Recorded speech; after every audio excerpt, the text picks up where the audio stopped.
So, this episode is a really special one to sum up the year that we have had in the relationship rehab. And it is a powerful training that I originally shared inside one of my group programs. It's something that a lot of us experience in our relationships, but we rarely feel safe enough to name or talk about. And that is stonewalling, or also known as getting the silent treatment from our partners. And this is especially relevant if you are in a relationship with someone who is more on the avoidance side, or maybe you're noticing it in your own behavior as someone who is more anxiously attached. So if you've ever felt shut out, blocked, ignored, or emotionally punished in your relationship, with silent treatment being the form of that, this episode is going to validate a lot of what you've been feeling and give you some strategies and tips on how to navigate this and work together to overcome this trauma response. So what this episode is going to dive into is what stonewalling actually is and how it differs from silent treatment. We're going to talk about why stonewalling is used,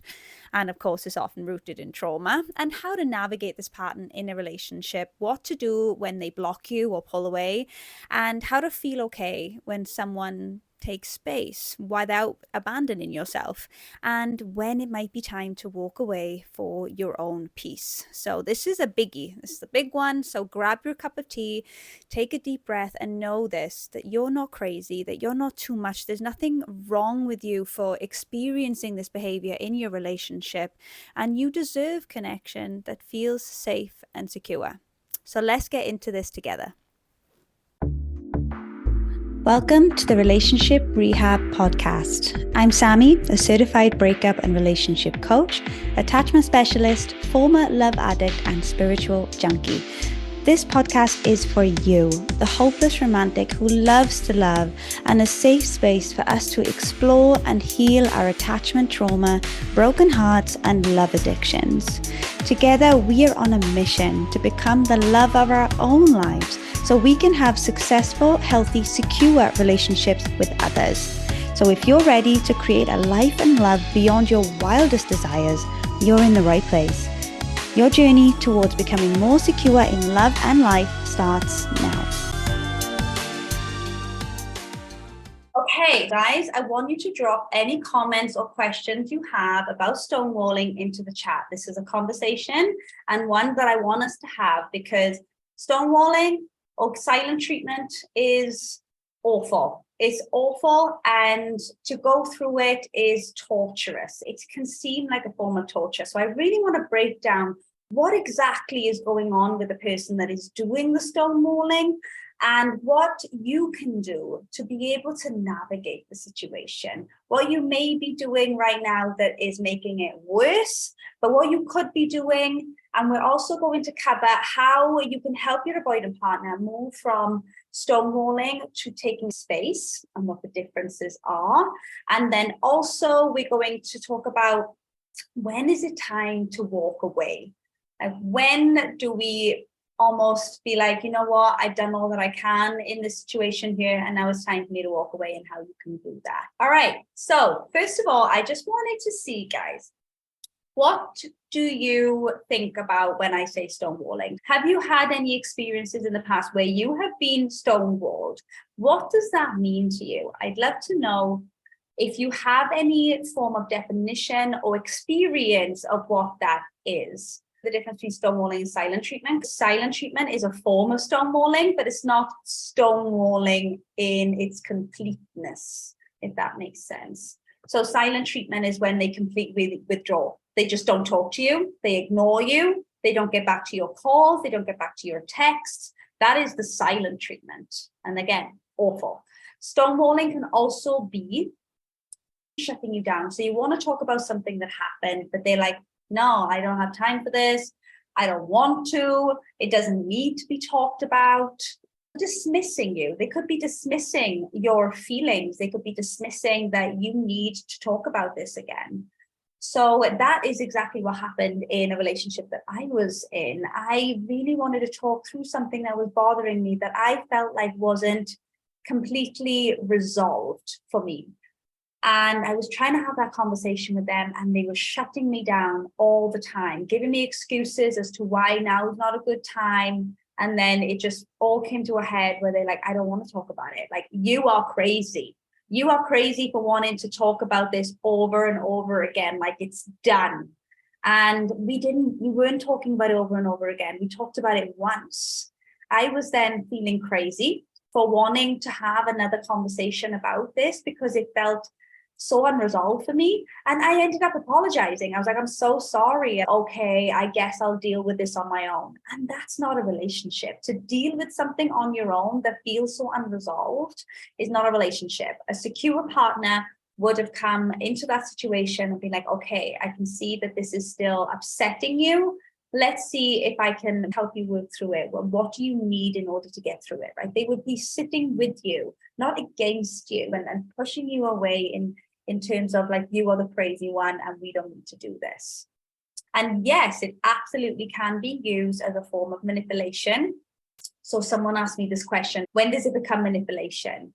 It becomes manipulation when stonewalling, silent treatment, is used to control you, is used to punish you, and is used against you. So an example would be, they are giving you the silent treatment to punish you for something that you did rather than talking to you about it. And then they go ahead and do something and then they turn it around and blame it on you. It's your fault because you did this and you made me go quiet on you. And this is why I didn't text you back. And then you are dealing with all this blame and shame.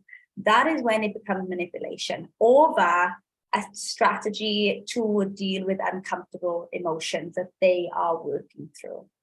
It can also be used by people with an anxiously attached system as well, like predominantly thinking that it was something avoidant people do, but actually what I've come to find in working with clients is anxiously attached people can stonewall as well, for the same reasons that I'm about to outline. When I think back to when I was fully blown in my anxious attachment, and I'm like, oh my gosh, I did that. Okay, so let's get into some of the main reasons why people are stonewalling. And number one is that they just feel unsafe. The situation, the conflict, whatever is going on, they feel unsafe, and their automatic conditioned response is to withdraw. And this could be something that they have learned in childhood, either by watching a parent do the same thing, or by learning that strategy works for them in order to go through whatever they were going through. So if they were being punished or being shouted at, they would then withdraw, and their subconscious mind would then click on and be like, okay, this is keeping us safe. By withdrawing within ourselves and numbing our emotions, we are safe. So now they are implementing the same strategy in an adult relationship where they are getting attacked or there's conflict going on that's making them feel quite unsafe, and they withdraw. And that's the only way that they know how to do that. So the number one thing is that they feel unsafe. They feel unsafe expressing their feelings for whatever reason. And it's not about you, it's about the situation.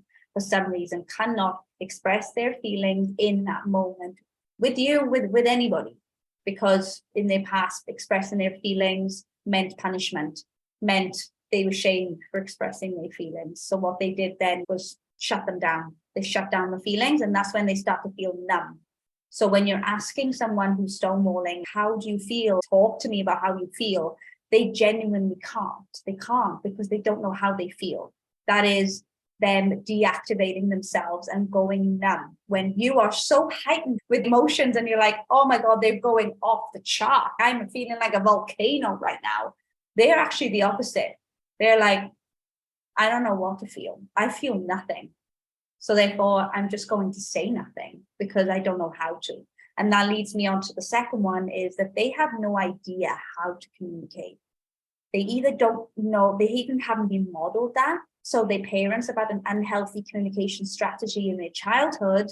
So therefore, they don't know how to communicate properly. So instead, they just say nothing out of fear that they'll say something wrong. Or they just really just don't know how to do that. They don't feel like they know how to resolve the situation. So they shut down and they go into this freeze response because they have this person coming at them, wanting them to communicate. And they're like, no, I have no idea how to do that. And then the third one is to just avoid conflict altogether. And the guys, I'm not saying that any of these is okay, by the way. It's not us being like, oh, that's why it is. Oh, okay, now Stonewall is fine for them to do that. No, no, no. This is for us to just gather an understanding of what could be going on for them. So if you do decide and choose to support somebody, a partner, friend, whatever, to go through this, you have that understanding of what they are going through. So my third one being to avoid conflict. Again, from childhood, maybe there was a lot of conflict at home, and the conflict then led to something traumatic, whether they witnessed abuse, whether that parent left the home as a result of that conflict. So subconsciously, they have told themselves a story that if they was to engage in this conflict with their partner, something bad is going to happen. So therefore, they shut down and they avoid it. Something that I recognized in myself. I told my story that conflict meant someone leaving, something happening, something bad. Like nothing good is going to come out of being in conflict with somebody. So I'm going to avoid it altogether. And that could be a strategy then where you shut down and give someone silent treatment. So the next thing I'm going to go into now is things that you are doing currently with somebody who is stonewalling you that is actually making the situation worse. So this is not to blame or shame you. This is just to make you aware. And I'm also then going to follow with some strategies of what you could do instead. Now, before I go into the things that you are doing that is making the situation worse, I just want to say that this is also not coming from a conscious place for you. When people are in conflict, emotions are heightened. Things are happening internally, which means that certain parts of the brain is getting shut down. So therefore, you are acting out of emotion. You are reacting to the situation. So I just want you guys to know that this is not blaming you. Again, making you aware. This is coming from your subconscious as a way to keep you safe, as a way to almost try to make the situation better. I've done this many, many times. So number one would be attacking or belittling or even threatening the person. What this may look like is calling them names, like you're acting like such a child right now. Like, what's wrong with you? Belittling them, attacking them, like, oh, if you don't talk to me right now, then I will, and then threatening them with something. This is just going to make them withdraw even more, because again, the situation already feels very unsafe. And if they're continuously being attacked and belittled, that is amplifying the whole situation for them. So if they're dealing with a core wound of, I'm a bad person, or I am suffocated, as avoidant people tend to believe to be true about themselves, this type of behavior from their partner then is just going to amplify that for them. This is why you are also feeling threatened by their behavior. You are scared. You are in fear that they are going to leave, and that's why they're withdrawing. The second one is begging. Please talk to me. I'll do anything. Like, just text me back. What do you need? What can I do to make this better? So it's this kind of frantic, desperate urge to make things better, because this is torturous. I don't want this to be going on. I want it to stop. I want it to be better. What can I do to make this better? And we almost go into people pleasing. I will do anything. Just tell me what I need to do. And this is then giving them all the power. We then lose our power in this situation, because they have all the power and they get to do whatever they want. And they then have that leeway to try and manipulate the situation. It leaves you powerless to set boundaries, to really think about what you need, and to be able to express your emotions. That's number two. And then number three is playing it cool. Again, done this as well. Okay, I will say nothing about what's going on, because I don't want to be seen as being too needy or too clingy. Everything's fine. Yeah, you just come back at me whenever you're ready.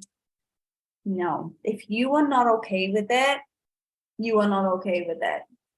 By playing it cool is just going to make the whole situation worse, because what you're telling them is like, oh, it's okay to behave this way. Oh, they're cool with it. Okay, all right, well, all right, peace. I'm just going to go and take a month off and do my thing, and then I'll check back in with you. So it's going to make the situation worse in that way, where you are going to be tortured with your own thoughts and emotions, and the fact that you have given them the permission to do that just makes the whole situation worse. So please don't play it cool if you are not cool with the whole situation. It's about knowing your boundaries, knowing what you're worth, knowing that you do not deserve this type of treatment, and that there absolutely is people in this world that will not do that to you. But, if you choose to support someone through this trauma response to be able to get better, if someone willing to change, if you were with a partner, I'll say this now, if you were with a partner that is giving you this type of behavior that you were not happy with and they're not willing to change, nothing's going to change except your decision to walk away. Willingness is key. If your partner is willing, okay, we got something to work with. They're not willing to change and they're blaming everything on you, making you out to be the crazy one. No. Toxic, not good for you, walk away. Easier said than done, I know, but so crucial if you were in something that is making you miserable. Okay, so let's say partner is willing to change. Okay, what can I do to support them? 3 things that you can do to support your partner if they do fall into a pattern of stonewalling you. So number 1 is to validate their pain. They're going through shit right now. There's stuff going on. There's stuff going on with you. There's stuff going on with me. Okay, how can I be the bigger person here and let them know that you're here for them? This could look like, I understand that you're shutting down right now. You can see and you understand that this is happening for them. But what I don't want you to do is to validate their behavior. I don't want you to be like, it's okay, it's all right. No, it's not okay. Not okay, but it's happening. So validate that it's happening, validate their pain. Number 2, don't be afraid to role model what vulnerability looks like. So if they haven't had the representation of what that is in their childhood, this is a great way to support your partner, is to role model what you would like to receive from them. So you could start with just sharing something by yourself. I get it. I get what it is to just not know how to handle this. Let's work together here. Number 3, use connective language. Let's work through this together. We are a team. So this then puts you into a me with you type of approach in your relationship, over a me against you. As soon as you start going to war with each other, that is when you come completely disconnected as partners, because you're so busy trying to see who's right and who's wrong, who can we blame, who's to blame. We're not at war with our partner. We need to be a me with you against the problem type of approach. This is the problem. Stonewalling is the problem. How can we work together to overcome this? So use connective language, and also give them the space. If they need the space, be able to give them the space. Let's work together to be able to make that happen for you. And it's also up to them to communicate that they need space. And again, they need to do that work on themselves to know when they need that space. They need to be aware of what the signs are. Knowing the signs of when they're shutting down and when their emotions are going numb and when they need that space, which then leads me into keeping you safe, being able to set that boundary for yourself so you feel okay with giving them space. Because what I see happening with clients is hearing that I need to give them space. Okay, go and take your space. I'll be here when you need me. Like, just check in. There's no specifics. Okay, so if you tell an avoidant, go and take your space, or anybody who's using stonewalling as a strategy, go and take your space. I'll be here when you need me.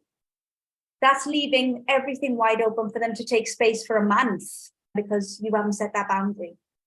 So setting that boundary is, I validate your experience and what you're going through. I'm showing you compassion, but I also want to receive the same back. I have needs as well. And what I need is reassurance. I need to be reassured that you are going to come back and have this conversation with me, to work with me on this. So how much space do you need? Couple of days? Am I okay with that? Check in. Am I okay with that? Okay. I will be okay with you taking a couple of days space if I know where you're going to be. This is not being too needy. This is you as their partner needing that type of safety from them, that you are going to come back together. And if they are willing and they want you to feel safe because they're your partner and they love you, they are going to do their best to work with that. They're going to do their best. So again, you know your partner. Just know when it becomes them trying their best and them giving up and just wanting to check out of the whole relationship. Just know when that's happening. So don't be afraid to set that boundary. Let's set a timeline when you to come back and let's have this conversation together of how we can overcome this. So before I dive into that, let me check the chat. Okay. I am in a long distance relationship. Okay. And when she is withdrawing, she blocks me from all media, so no contact. But she always comes back within a day because she has the control.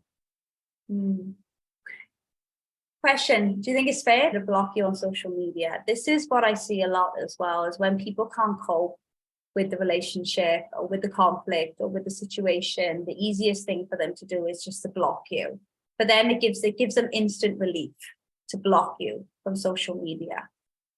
This triggers me enormously to chase her, but I can't unless I take a plane to meet her. Yeah, they want that space, but they are not concerned with how you're feeling. And that can be really, really tough, really tough. The next day, she makes it her response kind of my fault, not really able to listen to what it does to me, and then we move on. Okay. What I'm hearing is she turns it back on you. She makes it your fault. She hasn't done anything wrong. And now she is dismissing you when it comes to trying to listen to what it does to you. And then you move on.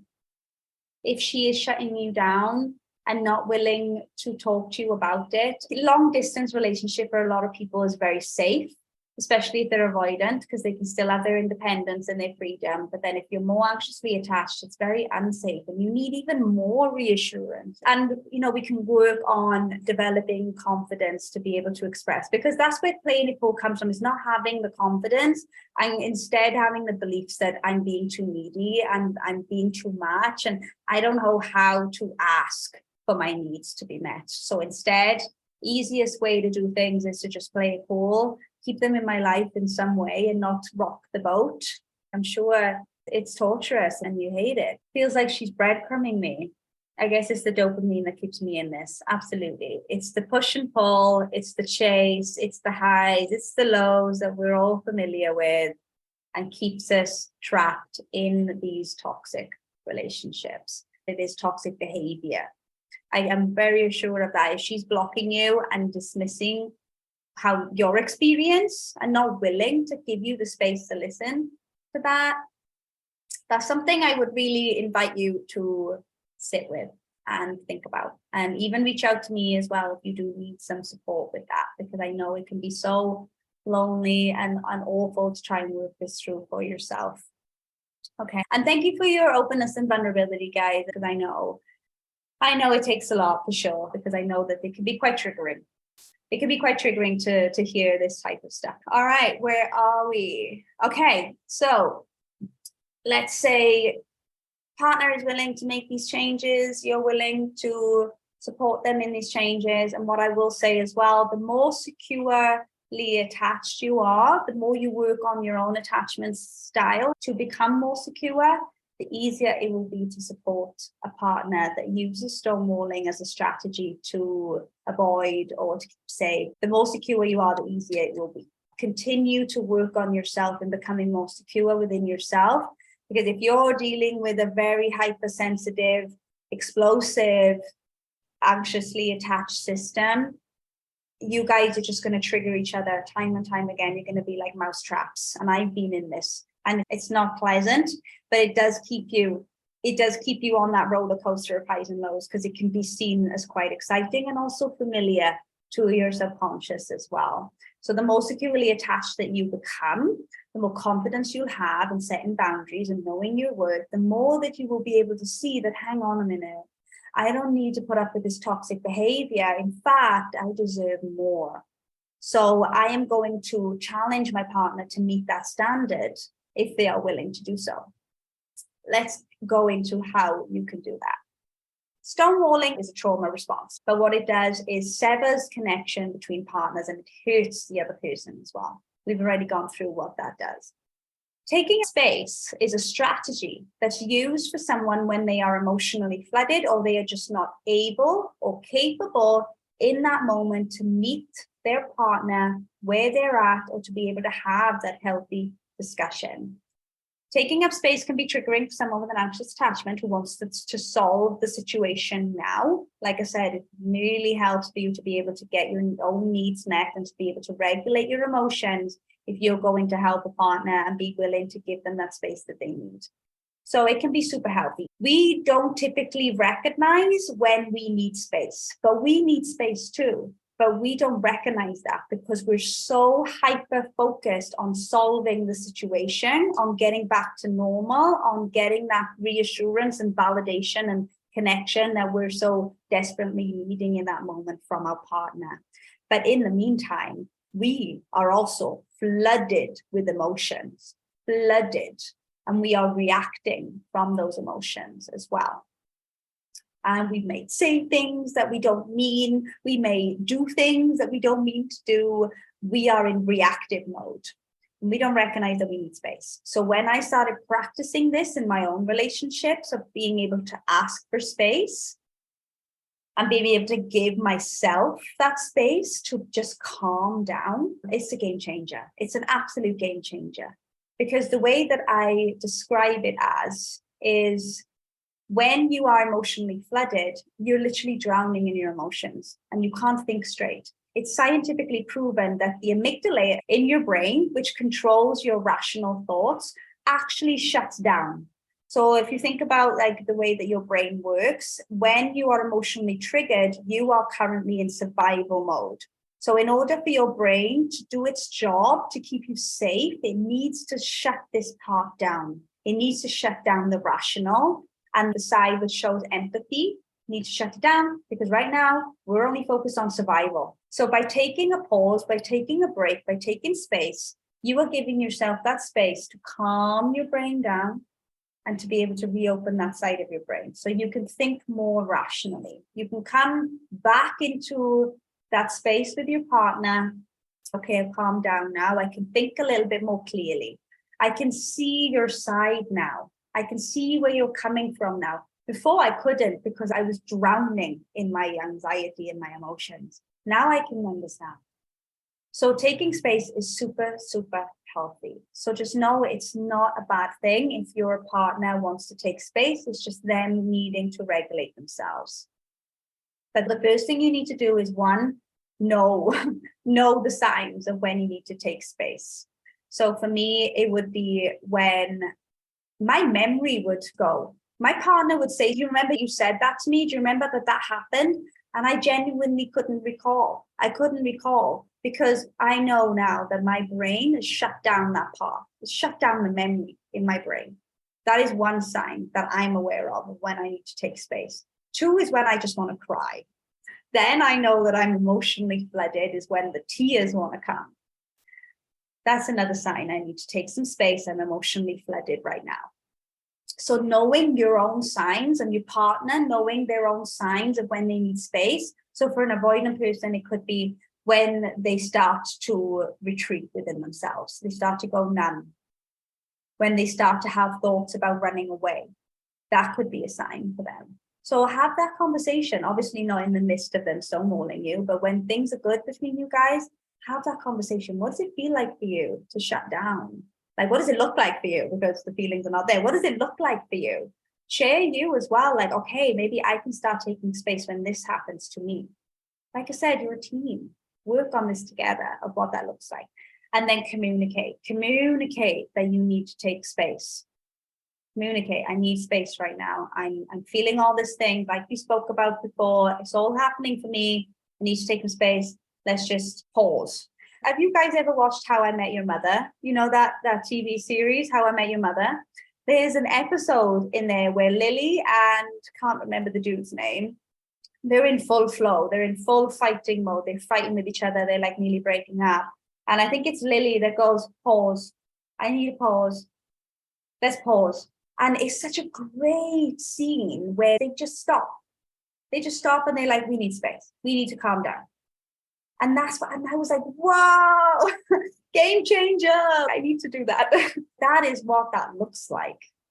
So to be able to do that, to be able to communicate that, know what it feels like. Number two, create as much safety as possible for both partners. So this could look like agreeing on a time period that works for both partners. And again, this can be agreed beforehand, prevention mode, before this even starts. You can have this conversation with your partner. What is a good time period for us to have our space? It could be an hour. It could be half an hour. It could be a day. It needs to work for both of you. That's the key point. Let them know where you're going to take space. Let them know that you're going to return. Let them know that you're going to check in. What is going to make the other person feel safe while you're taking space? Have that conversation. And number three, re-engage with your partner during that time frame. So if you've agreed that, okay, I'm going to take the rest of the day to really calm down, just to be with myself and process what's going on for me and get myself to a space where I can communicate. I'm going to take the rest of the day and I'm going to call you tonight at 9 p.m. or I'm going to come home tonight and we can talk. Re-engage with your partner during that time zone. If you do not, or if they do not, and they do not follow through, it becomes stonewalling. And then you need to reassess and reevaluate what you guys are trying to do, because they are not keeping up their side of the bargain here. And they just, again, crossing your boundary. So yes, that is that. That is how you can move from being stonewalling to taking up space. So just gonna check in with the comments. Susanna, I can't express my feelings or wants. Yeah, we're gonna work on that for sure in our private coaching.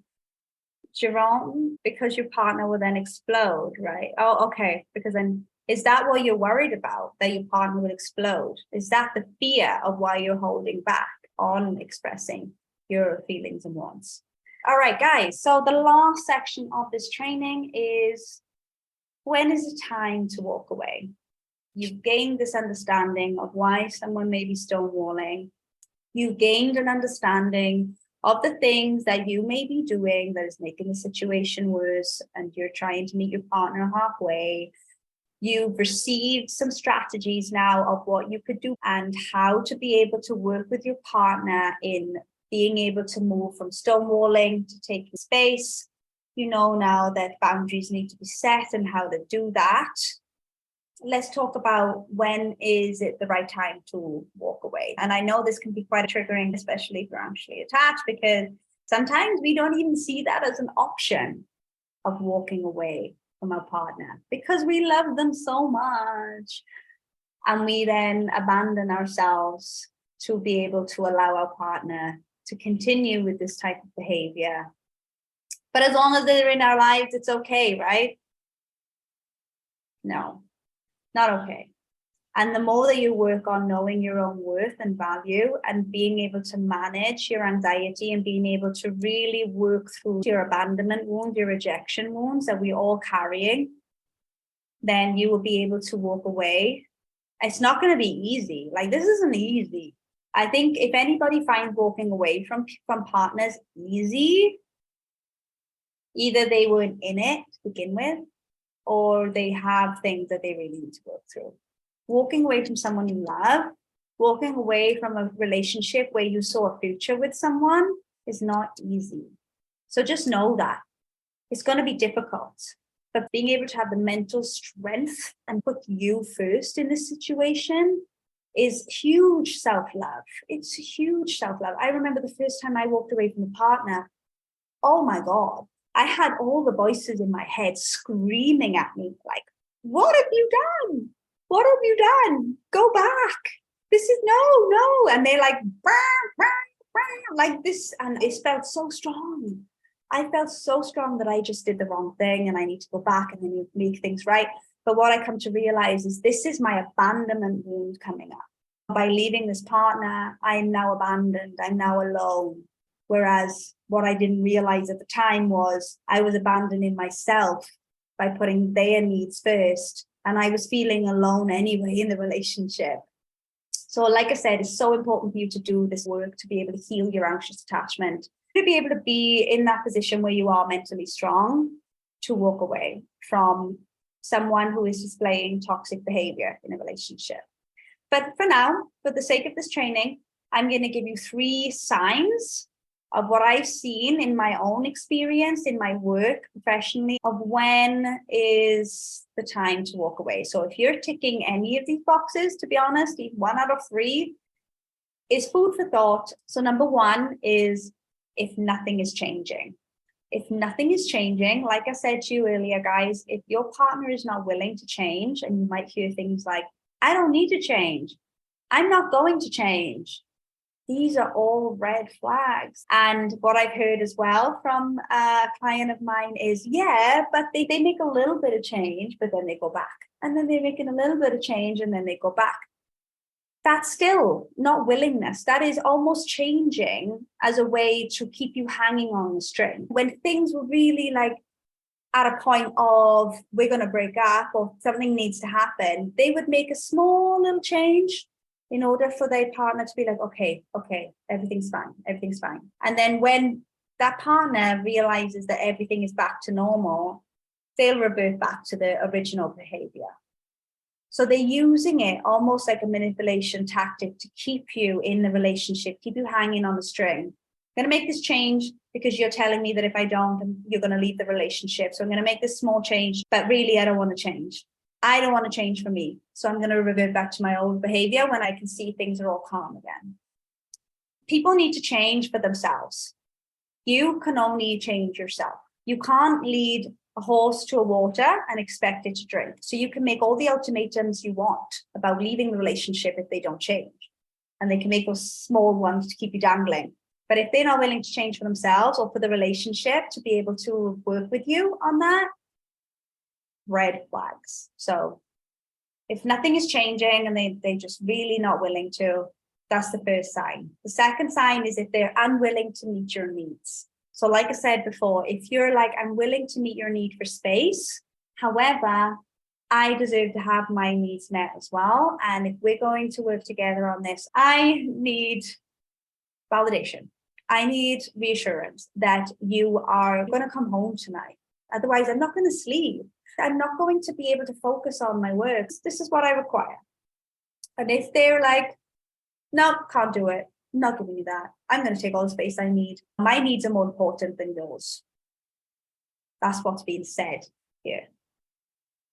And then if you accept that, you're accepting that behavior, that their needs are more important than yours. So if they're not willing to meet your needs, that's red flag number 2. Red flag number 3 is if there is some sort of manipulation happening. People use stonewalling behavior as manipulation.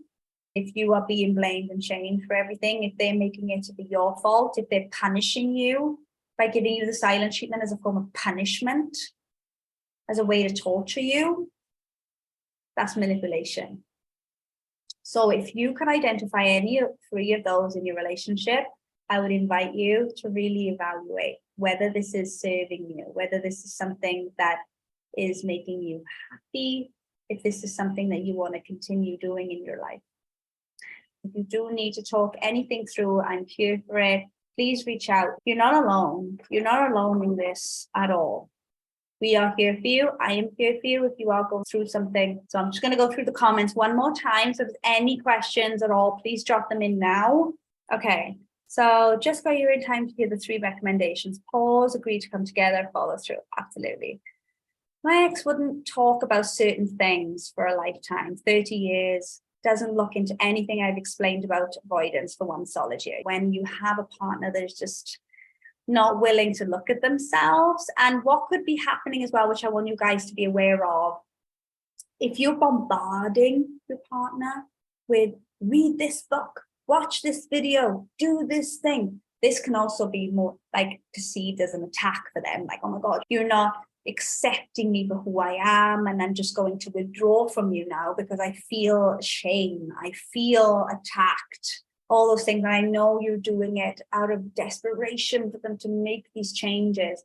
But like I said, the best way to make changes with any partner, any relationship, is to be able to model that for yourself.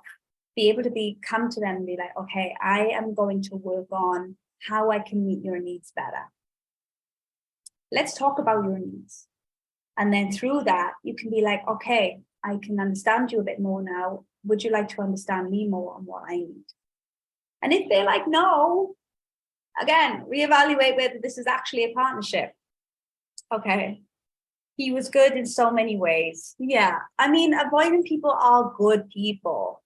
They traumatize people. And trauma in and of itself is sometimes not things that have happened to you. It's things that didn't happen that should have happened. The way that we develop an anxious attachment or an avoidant attachment is by not getting our needs met. It doesn't make them bad people. I really want to get that message across. It doesn't make them bad people. So yes, thank you, Zuli, for bringing that up. I don't need to change over and over yet. You always say that it is me, but I don't have a problem. You always want to talk. I can't deal with these conversations. You should change yourself. Ooh. Silent treatment, favorite punishment. After 3 months, said he would never look at or support my social media work when I became a social media manager and then an actress. So what I'm hearing is it's just a lack of support. And then, yeah, that's when it was time to leave. Okay. And I know how hard it is for you to be able to walk away from that, especially 30 years. It's very, very tough.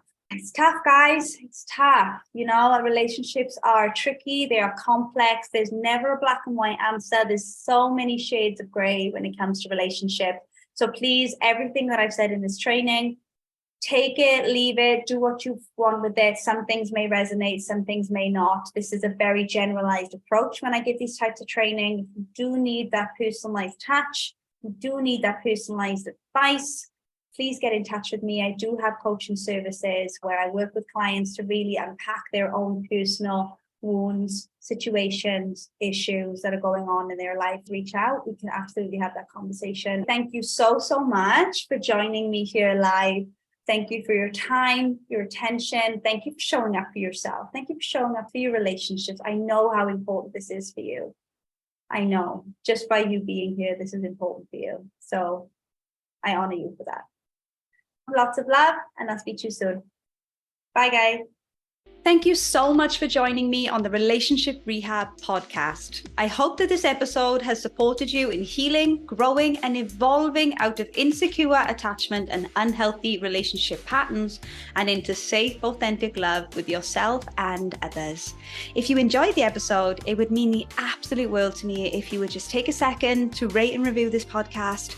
Every rating and review from you guys counts, as it really helps this podcast to grow so it can reach more people who need to hear this content. And don't forget to connect with me on social media. Take a screenshot of this podcast episode, share it on your IG stories, and tag me at the.relationship.rehab with your biggest takeaway from the episode. I really do love reading them. See you back here next week for another episode on the Relationship Rehab podcast.